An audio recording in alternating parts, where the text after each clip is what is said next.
Salut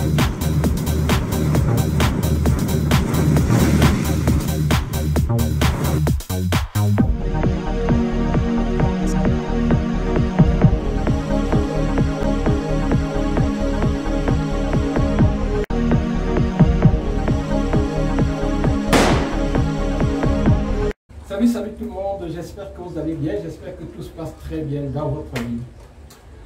Aujourd'hui, je vais vous partager un peu l'histoire que j'ai vécue lorsque je suis arrivé au Gabon. Oui, vous savez que je suis au Gabon depuis hier et les choses se passent plutôt bien, malgré cet incident que je vais vous relater que j'ai vécu à l'aéroport. Et cet incident justifie justement les raisons pour lesquelles l'Afrique se développe, mais elle se développe très lentement. Parce que justement, elle est prise en otage par les propres Africains qui votent des lois et qui sont parfois incapables de les respecter. Il y a un mépris des lois qui est quand même criard. Et c'est quelque chose à dénoncer parce que franchement, si nous ne respectons pas les lois que nous-mêmes nous votons, c'est comme si nous nous tirons une balle dans les pieds et en même temps nous voulons marcher. Comment pouvez-vous plaindre que vous n'arrivez pas à marcher alors que vous-même vous tirez des balles sur les pieds?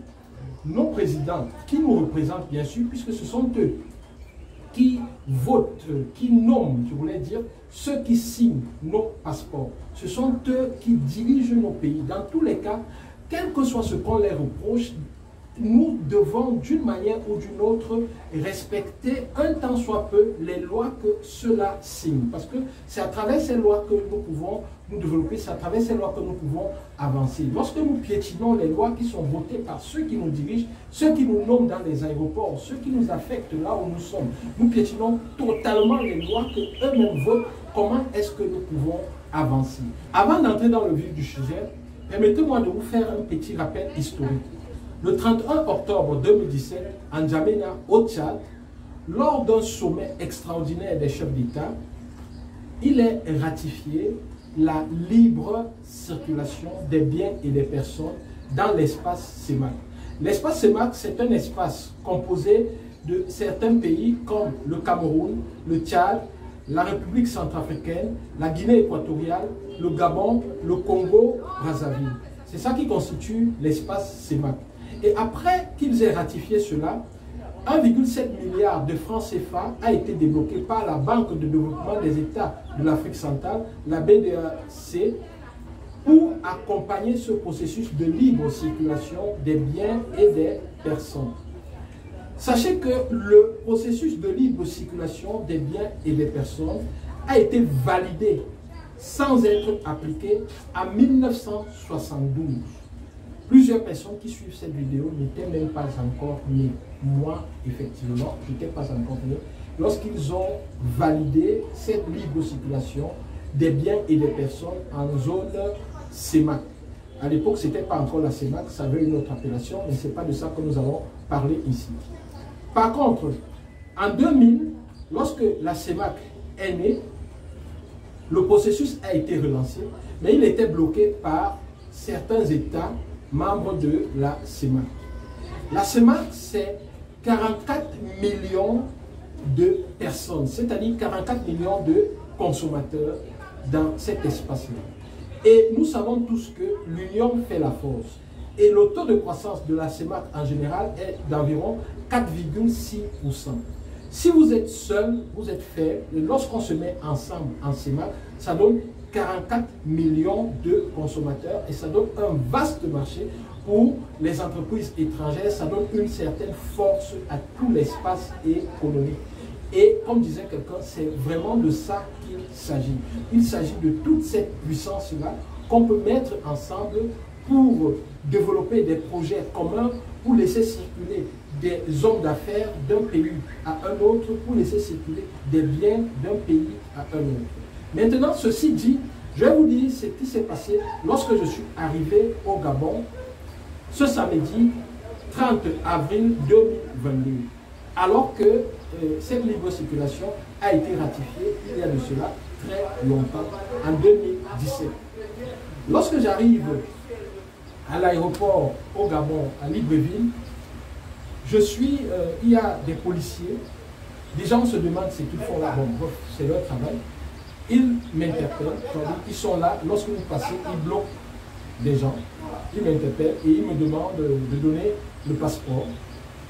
Je donne le passeport, ils me demandent la lettre d'invitation et ils me demandent également la réservation d'hôtel.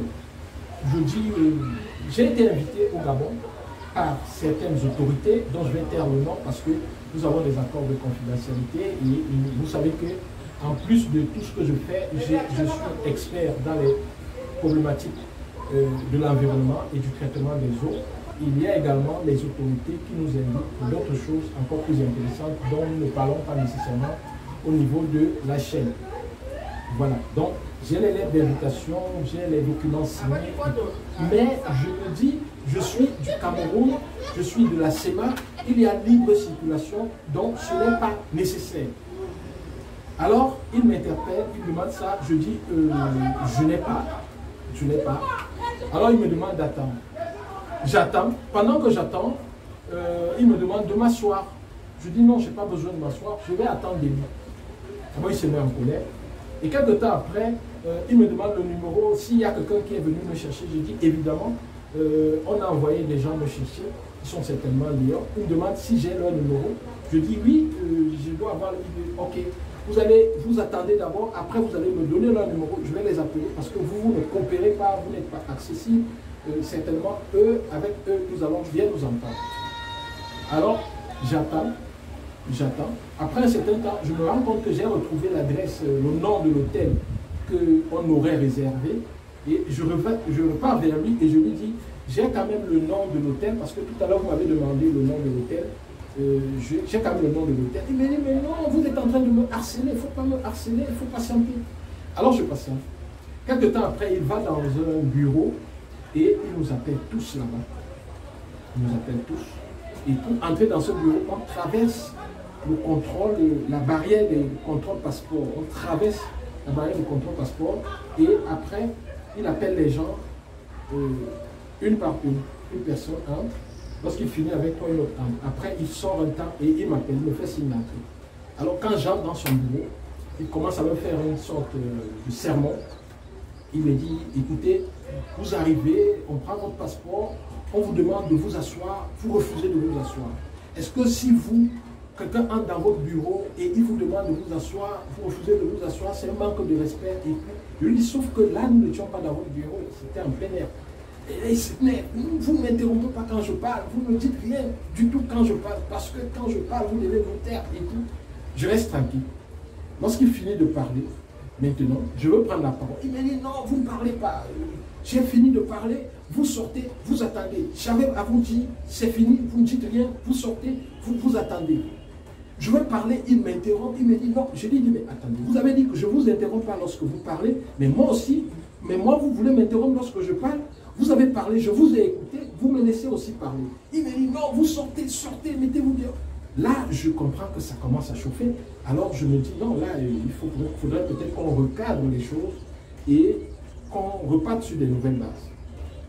Je m'impose, je prends la parole par force et je lui dis, écoutez, monsieur, vous devez également m'écouter lorsque je parle. Je vais d'abord commencer par me présenter. Alors, je me présente et lorsque je me présente, il se saute un peu, il me dit, vous ne m'avez pas dit, il fallait me dire que c'était vous, le docteur Emmanuel, lui, machin, il commence à raconter quelques trucs et tout. Mais là, toujours, il me dit, bon, c'est sûr que les gens qui sont venus vous prendre vont certainement régler le problème parce que là, il vous faut l'invitation, il vous faut l'autorisation d'entrer sur le territoire, quelque chose comme ça. Et en même temps, il vous faut la réservation d'hôtel. Donc, certainement, ils vont résoudre ça. Il faut tout ça. C'est la raison pour laquelle nous vous avons demandé d'attendre et ceci et cela. Je dis, mais de toutes les façons, je suis de la SEMA, gars. Je suis du Cameroun, là. Je ne pense pas que c'est nécessaire. Il dit, non, vous ne m'apprenez pas à faire mon travail, c'est nécessaire, docteur, patientez. Là, le ton a un peu changé, patientez et tout. Bon, bref. Là, je ressors et je commence à m'impatienter. Je suis fatigué. L'avion a atterri à 9 h. Il est déjà 10 h, donc j'ai attendu pendant près d'une heure. Et je me dis, là, il faudrait peut-être que je fasse quelque chose. je décide d'appeler les autorités qui m'ont invité. Alors, j'ai deux téléphones. J'ai un téléphone qui fait des appels à l'international. Je lance l'appel. Le premier ne décroche pas. Je lance le second. Pendant que ça sonne, il vient, il me voit en train d'appeler. D'abord, avant ça, il m'a demandé de me connecter sur le Wi-Fi. Parce qu'il disait que comme je dérange, je ne coopère pas, il ne va plus appeler à ma place. Il faudrait que c'est moi qui appelle. Il m'a demandé de me connecter sur le Wi-Fi de l'aéroport. Et le Wi-Fi de l'aéroport, justement, ne marchait pas. Et après, il me dit, écoute, ceci ou cela. Bon, bref, je me mets à appeler. Je n'appelle pas ceux qu'on a envoyé me prendre. J'appelle directement les autorités qui m'ont invité. Pour leur dire que qu'est-ce qui se passe dans votre pays, comment est-ce que j'arrive, avec tous les projets que nous avons, on bloque à l'aéroport et je ne peux pas entrer, je suis là depuis 1 heure. Pendant qu'il me voit appeler, je ne sais pas s'il panique ou quoi, il revient vers moi, il me dit non, n'appelez pas, on a déjà allé chercher ceux qui sont venus vous prendre, il arrive. Je dis ah bon, il me dit oui, il arrive, donc patientez, je pense que le problème sera résolu. Donc quelques temps après, je vois mon équipe, des gens qui sont venus me prendre, ils entrent, et ils font quelques formalités et à eux également on leur demande de donner de l'argent et quand je me rends compte que c'est une question d'argent et tout, j'appelle, je les appelle et quand je les appelle on ne veut même pas qu'on communique, j'insiste, je les appelle et je leur dis je ne veux pas que vous donnez 5 francs parce que j'ai été assez emmerdé comme ça, même pas 5 francs, dites-leur simplement qu'il m'a invité ici et vous voyez comment ils vont réagir. S'ils continuent à demander de l'argent, je préfère qu'on les appelle. Parce que je ne peux pas arriver, je suis prêt même à rentrer si ça ne va pas. Ils me disent non, on ne va pas donner de l'argent. C'est comme ça qu'ils appellent. Ils vont discuter, ils n'appellent pas, ils vont discuter. Et ils leur disent, si vous insistez qu'on vous donne de l'argent, il vaudrait mieux qu'on appelle. Parce que là, le docteur, il est déjà fâché. Il a dit qu'on doit appeler les autorités si vous insistez qu'on donne de l'argent. Et là, ils disent non, dans ce cas, il n'y a pas de souci, vous allez passer, il n'y a pas de problème et tout. Donc, c'est comme ça qu'on me fait maintenant remplir les formalités, et on me fait prendre les empreintes et tout, et je traverse. Une fois ceci dit, je vais vous lire un document, un communiqué, qui a été signé justement par le président du Gabon, son Excellence Ali Bongo Ondimba, en 2014. Je vais commencer par lire l'entête. Communauté économique et monétaire de l'Afrique centrale. Conférence des chefs d'État. Acte additionnel numéro 01-13-CEMAC-070 U-CCE-SE portant suppression du visa pour tous les ressortissants de la CEMAC circulant dans l'espace communautaire. Conférence des chefs d'État. Vu le traité, ceci, il y a plein de vues. Et après avis favorable du Conseil des ministres en la séance du 14 juin 2013, adopte acte additionnel dont la teneur suit. Article 1er. La circulation des ressortissants des États membres de la CEMAC est libre sur l'ensemble de l'espace communautaire à partir du 1er janvier 2014 sous réserve de la présentation d'une carte nationale d'identité ou d'un passeport délivré par un État membre en cours de validité. Ça veut dire que lorsque j'arrive au Gabon, même si j'ai ma carte d'identité, même si je n'ai pas le passeport, je dois entrer. Pourtant, ce n'est pas possible, ils ne le respectent pas au niveau de l'aéroport. Article 2. La libre circulation prévue à l'article 1er du présent acte additionnel comporte le droit de se déplacer sans visa et de séjourner dans tout autre État de la communauté pour une durée de 90 jours au plus. Je vais dire que vous pouvez venir, que vous ayez le visa, que vous ayez réservé un hôtel, que vous pouvez circuler librement, sans souci, comme un Gabonais, ou si un Gabonais va au Cameroun ou en Centrafrique ou n'importe où, sans problème pendant 90 jours. Au Congo, partout, Tchad, sans problème pendant 90 jours. Article 3. Les ressortissants des États membres de la communauté qui voyagent ou séjournent sur le territoire d'un autre État membre jouissent, à l'exception des droits politiques, de tous les autres droits et libertés reconnus aux nationaux du pays hôte, sous réserve du respect des lois et règlements en vigueur dans le dit État. Ça veut dire que lorsque moi, Camerounais, j'arrive au Gabon, j'ai tous les droits des Gabonais, sauf les droits politiques. Donc je ne peux pas voter, je ne peux pas faire la politique et tout, mais pendant mon séjour, j'ai les mêmes droits. Et lorsqu'un Gabonais arrive au Cameroun, il a également les mêmes droits, sauf le droit de vote. Le présent acte additionnel qui entre en vigueur le 31 décembre 2013, j'ai dit 2014, c'est même 2013, sera publié au bulletin officiel de la communauté et à la diligence des autorités nationales au journal officiel de chaque État membre. Libreville, le 25 juin 2013. Le président Ali Bongo Ondimba. Donc voilà un texte qui est signé par le président du Gabon. Mais vous arrivez au Gabon en tant que membre de la CEMAC, les policiers qui se trouvent à l'aéroport vous bloquent et vous demandent une lettre d'invitation, vous demandent plein de choses,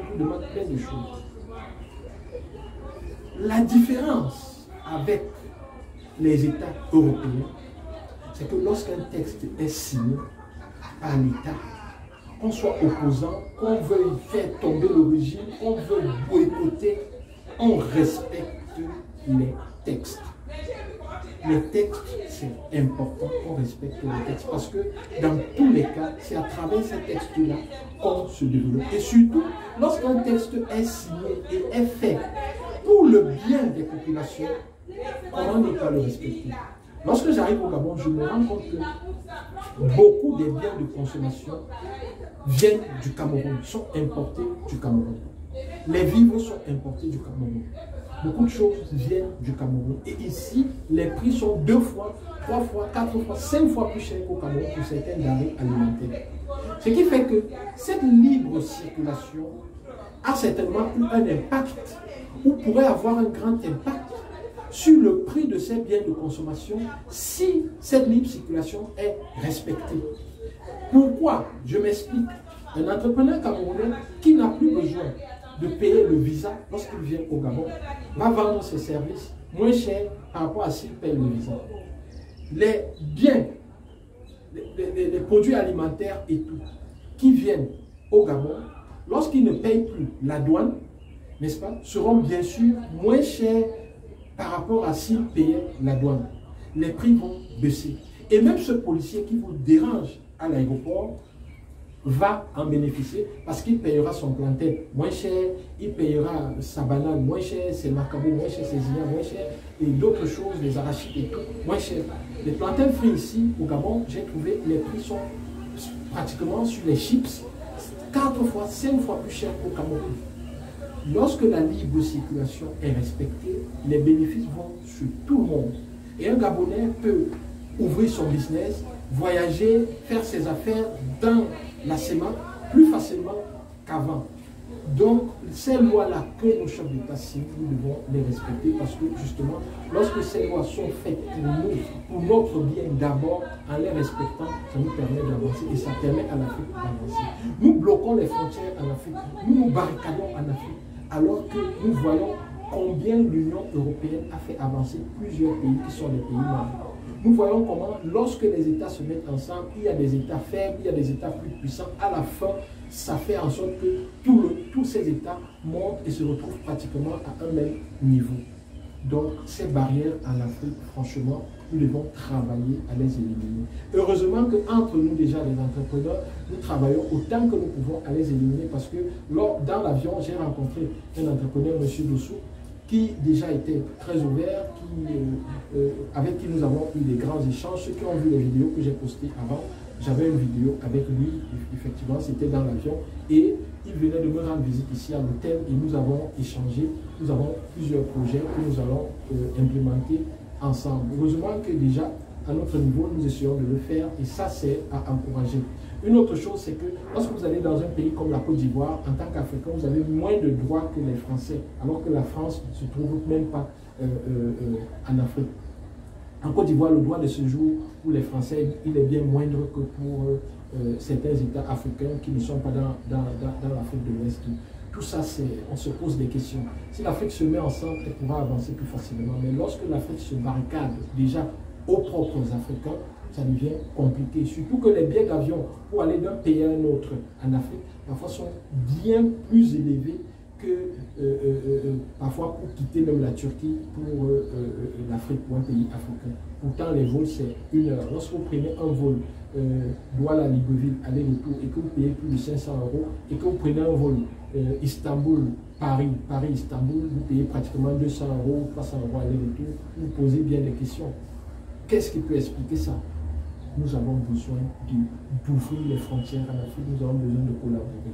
Franchement, je préfère arrêter la vidéo là et j'espère que toi qui as suivi cette vidéo, tu comprendras qu'il faut trouver un confrère africain, il faut respecter les lois, même quand on ne les apprécie pas. Jean-Paul Sartre disait que l'intellectuel, c'est quelqu'un qui est soumis à un système, mais qui ne cesse de le contester. Selon les intellectuels, selon Jean-Paul Sartre, respectons les lois, même lorsque nous ne sommes pas partisans de la politique qui est mise en place par nos dirigeants, respectons nos lois, même si nous ne cessons de les contester.